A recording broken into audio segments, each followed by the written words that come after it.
Hi, this is Dr. Stephen with Outclick Magazine. Today we welcome Colton Ford, American singer, to the program. Colton, welcome. How are you? I'm good. How are things with you? And where are you from and where are you at now, Colton? I'm originally from Southern California, Okay. South Orange County. I am now in New York City. Okay. You are a musician. You've got a couple of careers we're going to mention, but you are a musician. And tell us about how you got your start in music and some of your passion. I think my mom would have told you I came out of the womb singing and entertaining. So I've been doing music all my life, and I started acting in high school. Okay. And I've just always had a passion for it. Music especially, that was my first passion that I tapped into. So I played the violin and the guitar and a little piano, and I was singing all over the place. And once I got out of high school, I jumped right into it. Even though I was going to college, I was slowly pulling back on my academics and concentrating on my music and entertainment endeavors, much to the dismay of my family. To pursue singing, you play the piano, you sing. So you've got a new video that's out called Unity. It's Yes. really fun. Some cute boys in there. Tell us about the video and the song. Chandler's going to pull up some info on it. So Chandler is helping us now here at Outclick, and he's in the background helping us with things. So tell us about Unity, Colton. I wrote Unity about 2.5 years ago. I have two creative partners, Ron Schrader and Spin Sista, and collectively we're known as Whirlpool Productions. It was about 2 years ago. I wanted to write a song about how we are more powerful together and united than we are apart. And over the course of the 2.5 years, I rewrote it a couple of times. Not the hook. The chorus has been the same the whole time, but just the verses and the bridge section. And with the video, I really wanted it to be diverse and inclusive and represent what the narrative of the song was about, which is our medication, our salvation, our solution is our coming together and unite in an effort to, change the shit that needs to be changed, and how powerful we are when we do that. Chandler, you did an interview for us. Chandler's got it on the website. Chandler, if you could pull that back up and we can scroll up. So what's some advice? How can we be better united? How can people make changes daily, either themselves or maybe in those around them? Well, I think we have to begin with accepting that life is nothing but diversity. We look, throughout the universe and there's diversity everywhere, but it all comes from the same place. So I think we have to start with that and really recognize that we're brothers and sisters of the human race. And when we come together and find each other, our individual powers come together and unify in something really substantial and something that can, affect change. And, obviously we're, I think, at a crossroads. It's obvious to me, as a species. And I think we just have to start educating ourselves. We have to get familiar with the things that we're not familiar with. We have to, let people in our lives that maybe, we're not exposed to or we don't understand. And through that interaction, we have a better ability to take it in and feel connected in the process and come together in that connection, and recognize that, we're all entitled to be who we are, and we got to fight for everybody's right to be free and to be seen and to be heard. And until each and every one of us gets that, we're not truly free and we're not truly liberated. Saying your dog agrees. Yes, my dachshund, that 17-year-old, agrees with that too. Yes, in the I background. love dachshund. My ex and I had a dachshund Dachshund mix. Hmm. They're adorable little dogs. I would add to your list, everyone has the right to be happy, which is the ultimate goal, I think, of what you're talking about. Well, yeah, when you're recognized and respected and supported to be who you are, then yeah, you're able to tap into the joy of living and being powerful within your individuality and recognizing that it's all part of the whole. Mm-hmm. Mm-hmm. And you've had some record deals and some great opportunities. Tell us about Frankie Knuckles. Now, for somebody who doesn't know, tell us who Frankie Knuckles is, the godfather of house music, and the album that you worked on with him. Yeah, Frankie is known as the godfather of house music, Grammy Award winning, amazing musical spirit. And he was working on his second album, and he was looking for a male vocalist. And I guess they had been looking for a while and could not find the singer. I just so happened to sign with Michael O'Hara and Denise Rich, two very big songwriters back in the early 90s. And they had signed a producer, Lathan Armour, who was working with Frankie on his second album. And Lathan just asked me to sing two of the songs. He presented it to Frankie and Def Mix, and they loved it. And I got the gig, and Virgin was digging it. I understood until they found out I was a white dude. And remember, this is back in the early 90s. And the music business has a tendency to compartmentalize. And, you know, we as artists have to fight that. And Frankie and Def Mix fought Virgin on this. They flew me out to New York to start recording.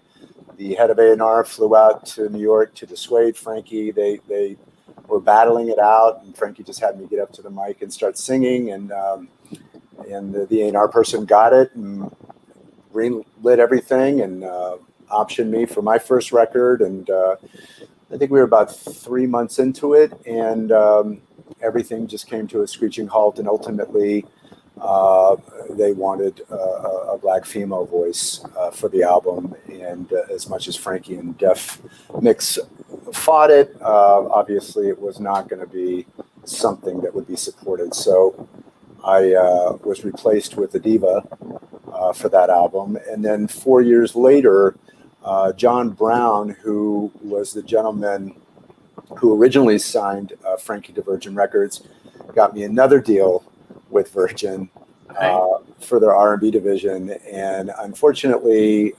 mid-recording of the album, there was an upheaval at the label, and I got shelved in the process. So, and in between those two deals, I had a deal on the table with Third Stone Atlantic, which was where John Brown was, and he was bringing me over there, and they went belly up before everything got done.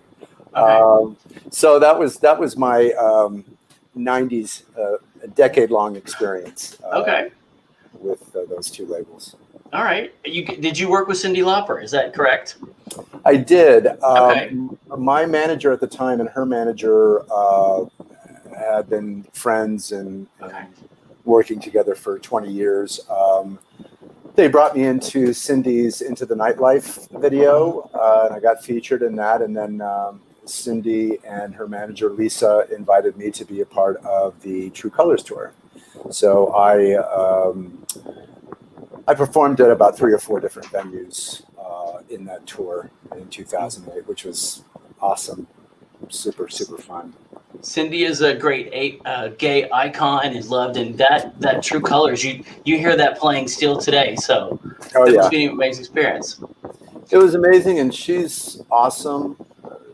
Just what you would expect, generous, and she's like the ever-ready bunny. I mean, she has energy that just never lets up, and really inspirational and supportive and super kind, and it was great. It's a great experience.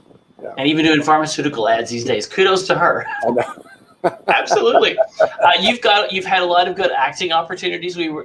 So tell us about what is your favorite movie that you've been in? because we could talk all day about all of them. But what's your favorite one that you've been in? You What's it know, like to be an actor? I think that's something everybody would like to know. well, for me, it's an extension of my creative. So I got into it, like I said earlier, in high school, and Okay. and it's just another opportunity to tap into creative expression. And I love the idea of taking on different characters and different life experiences, and I just really enjoy doing it. I really am not a fan of what's your favorite anything. Okay. Um, Fair question. just because, especially when you're talking about your art, there's attachments and connections to everything you do. So Mm-hmm. everything has a special meaning to you. I don't have a favorite song of songs. I don't have a favorite movie. There's so many, and for different reasons, it's hard to choose just one. So I would say, I've enjoyed everything I've done, and really have gotten out of the experience so many wonderful things that just keeps me in the mix, keeps me going, keeps me wanting to do more. Mm-hmm. So, Well, I learned something today. Don't ask that question well, of someone. some people are cool with it. I'm just like, people ask you, what's your favorite song that you've written? And I'm like, my favorite, like I can't. These are all my little babies. I can't choose one. Mm-hmm. Or who's my favorite singer? And, Stevie Wonder, Sarah Vaughan, Chaka Khan, Luther. I mean, there's you can't. For me, at least, I can't just pick one. Mm-hmm. There's too many of them that have influenced me that I think are just brilliant artists. I just don't have one favorite. I have a bunch of favorites. Mm. There's one country singer, his name is drawing a blank, and they asked him about some of the songs he had written years ago, and he said, I don't remember those songs, and these were huge, and he said, I've written so many. He said, I've forgotten some of them that everyone knew the words to. And it was kind of funny to hear that. But he said, I've written so many over the years. And it was really interesting to hear him say that. And even like the characters of the Golden Girls, they've interviewed them and they talk about the shows. And of course, they have a huge gay following. And the actresses have said, we don't remember the scripts. We learned them and moved on. And, they've lived with us. So it's kind of interesting to hear the backgrounds on the people who work in it and how they experience it rather than we do. Well, and it's the same thing that people are surprised that I don't know the lyrics of all my songs. And much to what you just said, I've written so many songs. And you write it, you have a lyric sheet when you're recording it, and until you go in and perform it, you don't have a real need to memorize it per se. Performing it in a video or in a live setting, you've got to know the words. But outside of that, most people don't go in and memorize their lyrics, until they have to. Well, I'm a pianist, so I never learned how to memorize lyrics. So. Oh, okay. Well, there you go. Yeah. You didn't have any lyrics to memorize, really? No, I never memorized lyrics. Memorized lyrics. So you have two careers. In your third career, you have an OnlyFans page. If you want to tell us a little bit about that industry too. I do. Well, I did porn back in 2001, 2002 for about 10 months. And I'm provocative in my nature and have, leaned in on it throughout my career since that time, but have not really exposed myself to the degree that I did. And I didn't really think about OnlyFans until I started releasing new material, and the consensus with the people in my life, professional people in the business, people who are involved in my career, and also friends, was to lean back in on the erotic a little bit more because times have changed. And obviously now we have platforms where we can let people in more readily and more deeply. And so I decided when we were releasing Stay, we were talking about doing 2 edits for the video, one of which would be uncensored, where you see me and the gentleman who was in it with me, Jay Black, fully nude. So the question was, okay, so where are we going to make that available to people? And OnlyFans offers us that opportunity. So I launched it at that point. There have been a bunch of erotic pictures over the years that I've taken with photographers that I've worked with that haven't been released. So I've been releasing some of those on my OnlyFans page.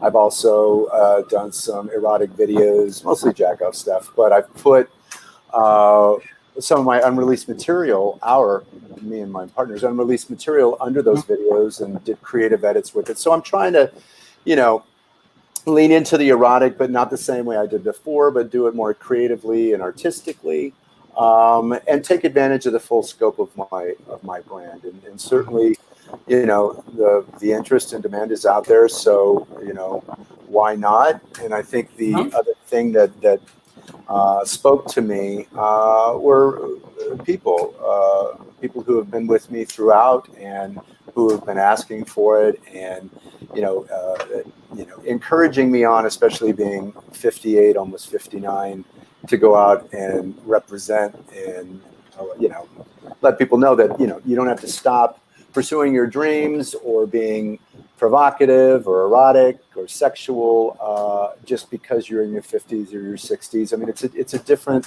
world we live in now, and I think people are responding to realness. And part of keeping it real is recognizing that we're sexual creatures. How far we explore that and express it is individual and driven by a whole bunch of things. But for me, I'm comfortable in that skin, and it feels like a real community there.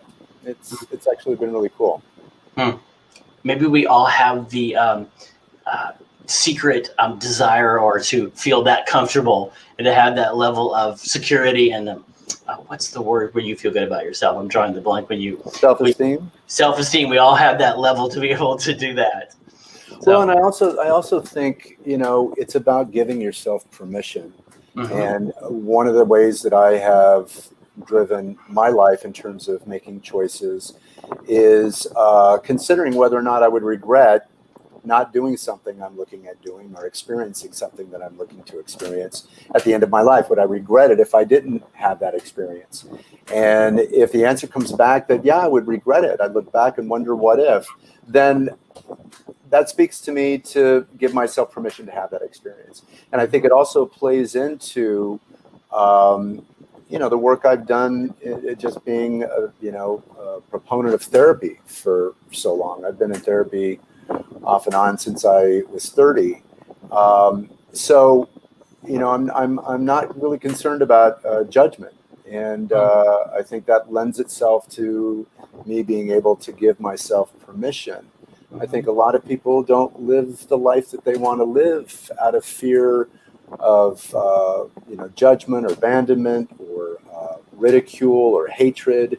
But anybody that gives that to you for making the choices you feel are best for you are not your people, really. They ain't got your back. And it's not contingent upon blood or not blood. I mean, it's really how you're being treated, whether it's family, friends. If you're not being supported and seen and treated with respect and love, then you have to take a look at that relationship and see whether or not it serves you. And you might need to reposition yourself with that individual and maybe love them from a distance. But I do feel really strongly about giving yourself permission to live the life you want to live. If I hadn't worked through those things and I wasn't able to do that, then I wouldn't be the person I am today. I wouldn't have had the experiences I've had. I've had some great adventures, and at the end of my life, I want to look back and feel like I did the damn thing. You know what I mean? I don't want to feel like I compromised myself to take care of others.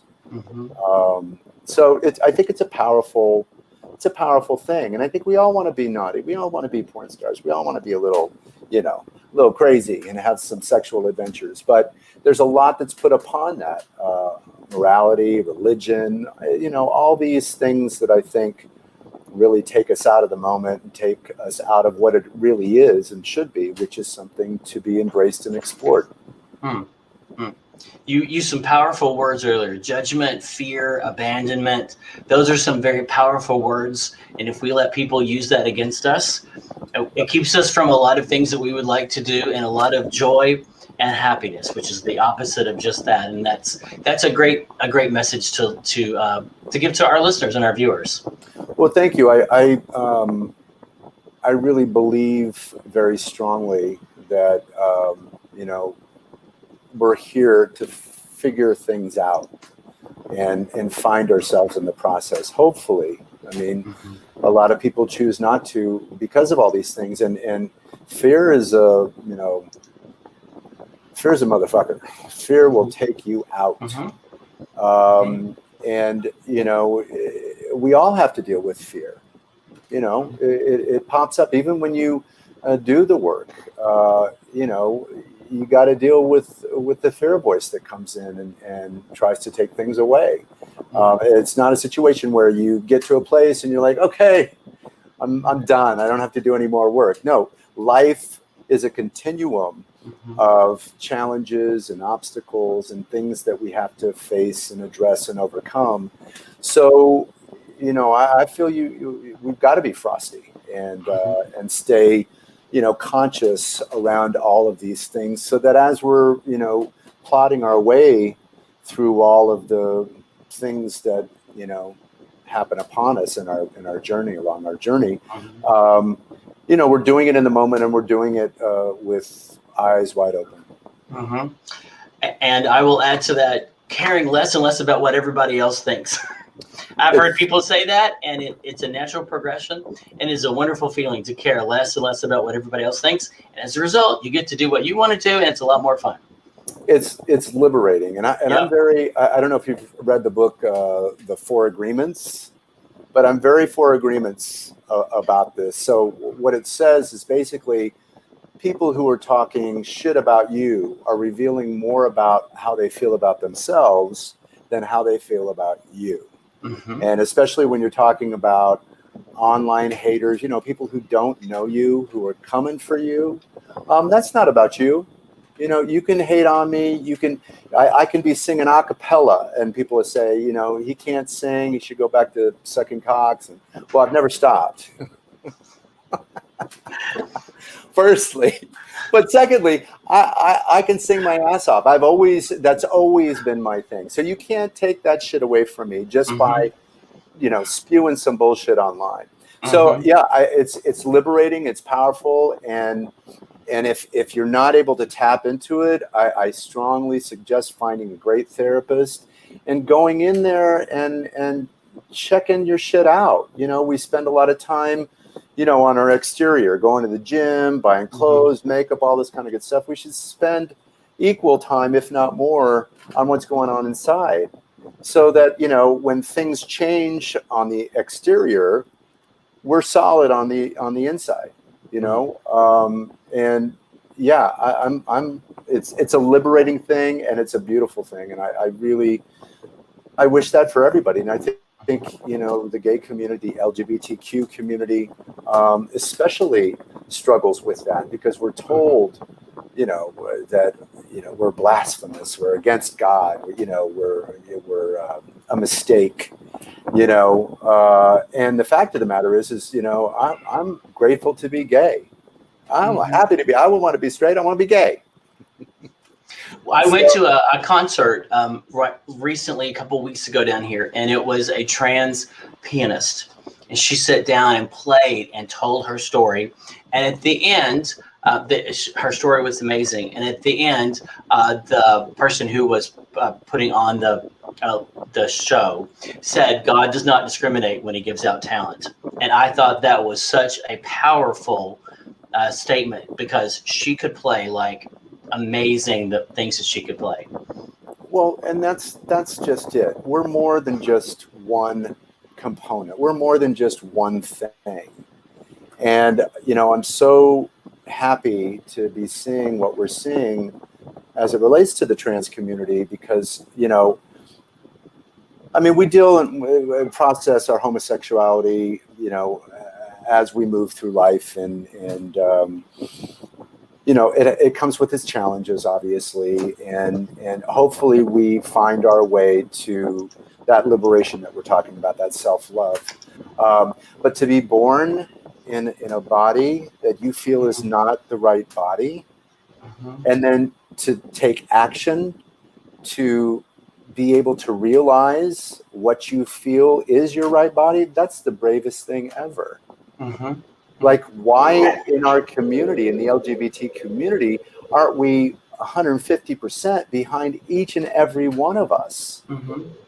This is a struggle. We all understand what we're up against.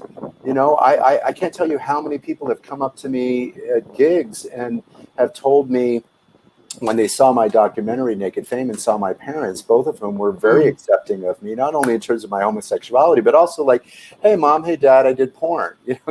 They didn't look at me any differently. Do you know what I mean? It's like when I looked into their eyes, they saw me the exact same way. I saw them the exact same way. So I had so many people coming up. I've had so many people coming up, saying how that really moved them because their family kicked them out at 14. It blows my mind how anyone can create life, bring it into this world, and then put conditions on the love they have for that individual. Shame on those parents. You stole the word out of my mouth. We all want unconditional love. But you stole the word I was going to use. Yes. But we don't really understand what unconditional love is. Okay. Or even maybe how to give it. Absolutely. But yeah, and the application of it. That means that you love somebody without condition. And in loving somebody, you're loving that person for the choices that they make for themselves, not the ones that you would make for them. And they might be choices that you don't agree with, but because you love that person unconditionally, you accept it and support it. It's just like being in a relationship and, I want unconditional love. Really? Are you being forthright with that person to your fuck ups? Are you feeling ashamed of something you've done, but you love unconditionally? So you let your lover know so that they have the information and aren't finding out about it through the grapevine so they can still trust you. It's trust. There's another one. Yep. Yeah. It's a lot. I mean, it requires a lot. It requires a complete transparency and a release of this whole thing that we're conditioned to do, which is to not let people all the way in, especially if we do something, wrong or naughty or whatever, make a mistake, but it's that vulnerability that is the shit. I mean, that's, we're human. We make mistakes. But if we own them and then we share them with the people that, we're involved with, that we've given our heart to, then it bonds us even deeper. How do we get to know each other better than to let each other in? If we're not letting each other in completely, then we're not really knowing our partner completely. So, but you turn on TV and we're not given the modeling or the tools to know how to do that. We're given the opposite, because that's entertaining. You know what I mean? Yep. And we've all learned. You learned a little lesson too. You got thrown in what we call Facebook jail. Oh yeah. And Instagram jail, I think. Tell us about that. And you're still in limbo, but I've had a few friends show. I think I was in Facebook jail too for a little while. So you're waiting on that. But what? Tell us about that. Well, I mean, Instagram, who was owned by Facebook, obviously changed their rules in November about promoting OnlyFans, right? You can't put the link in the bio and you can't promote it in your posts and all that kind of good stuff. And they're talking about, not putting sexually dynamic or explicit pictures on there and what have you. But that line is so hazy. And when you go on that platform, I mean, I've seen all kinds of stuff, okay? Like Kim Kardashian, you can get away with whatever, right? I did not put OnlyFans in my bio. I didn't mention it on my page. I put up, as I do, I put up a provocative picture, and it was me from the side on my knees and leaning, and I had a long sleeve shirt on. I didn't have any drawers on. You could see side of my butt and thigh. No ass crack, no nothing. Somebody must have reported it, and they put me. They disabled my account because they said I violated their terms. Of course, they said you can submit an appeal, a request for an appeal, which I've done. Which I don't think they read. I know they don't. I don't think they read them. I've done it 50 million times, and I'm like, I don't think I violated anything. And certainly, this is the first time I've been flagged. I would like the opportunity to do it again. I'll take off whatever images you want. I mean, whatever. No response whatsoever. The real screwed up thing for me, because I had just started that Instagram page maybe a year and a half ago, was that because it's linked to my Facebook, they disabled my Facebook page, which has 140 some odd thousand people on it. So when I go to Facebook to try and say, hey, and I didn't put this picture on Facebook, and I've never been flagged on Facebook. I'm trying to get to Facebook to at least get my Facebook page back, but I can't log into Facebook because when I do, it says you're disabled on Instagram, and so you're disabled here. You got to go to Instagram to resolve the issue. So it's like this. It's the loop that you were. Yeah. I'm in a loop, and then you call the Facebook numbers, and they're not taking phone calls. And then when I go to the help page and submit a request for a review, they won't accept the request because I have to go to Instagram and get that enabled again in order for me to. I mean, it's stupid. It's ridiculous. At some point, you may get kicked out of the loop, but you don't know. You don't know. No, you don't know. Yeah, and they don't really. I mean, I remember in one request, I said, hey, you know, I've got, you know, X number of people that I'm speaking to, and I've grown this over the years, and it's really important to me, you know, being that this is my first offense. You know, they don't care about any of that stuff. No. So just beware. I mean, I know so many people that have had the same experience, and they really don't give a shit. They don't give a shit. They've got millions of users. We're gonna put up. We're gonna put up your social media of what we have, so people can follow it of what you've got. Because we're gonna put that up. Chandler, if you can put that up there for them. Thankfully, there's still Twitter and all of that, and YouTube. So my last question I always ask people: is there anything I didn't ask that you wanted to cover or wanted to share? It's been fun getting to know you and getting to talk to you like this. Well, thank you, Stephen. I appreciate you having me on your show, and I appreciate the article and just the support. It's really great. I think we covered pretty much everything. Yeah. Is there anything you want to ask me? Do you well? And the other question we always ask is, what's the next project you have coming, if you're allowed to say, or anything exciting we should be looking forward to? Yeah, well, right now we're working Unity, and I am in the process of working with my booking agent in laying out a promotional tour. Okay. So that's the focus right now. Sounds like a Fort Lauderdale stop, maybe. Hey, it should be on there. Fort Lauderdale. Well, it's on the list. Okay. It's on the list. Let's get you down here. Sounds like maybe the Eagle. And that's one of the clubs on the list, because I've gigged at all the Eagles, and certainly that's a spot. That's a spot for me for sure. Yep, they're one of our best clients. I just happened to wear it today, but yes. Yeah, I'm really, really glad that we're now able to start getting back into going out to places like the Eagle and having some live interaction. It's so nice to be able to see. I did a gig at Rebar for Gay Pride, and it was so nice to see people and see their faces, for fuck's sake. It's like, oh yeah, you got a mouth and a nose. That's hot. Yep. It's nice to be out. Yeah. And then I have me and my creative partners. We have about 35 songs in our catalog. So we've got about 12 that we're considering for the next record. So that's one of the things that you are able to tap into when you go to my OnlyFans page. So, you know, all the little jack-off videos I've done, I've put the 12 songs that we're considering for the record. And people are chiming in as to which ones they think should be on there and which ones they think shouldn't be. But I have to say, everyone thinks everything should be on the record. So I'll give it that. Well, you definitely have yeah, a diverse portfolio. I do. Yeah. I'm a modern man. There you go. There you go. Well, we have enjoyed catching up with you and talking to you, and we'll probably see you at the Eagle or the Ramrod or whatever is your fancy when you come down to Fort Lauderdale sometime. We'll have to grab a drink. I would love that, Stephen. Definitely, All right. definitely. Thank you again. All right. Thank you.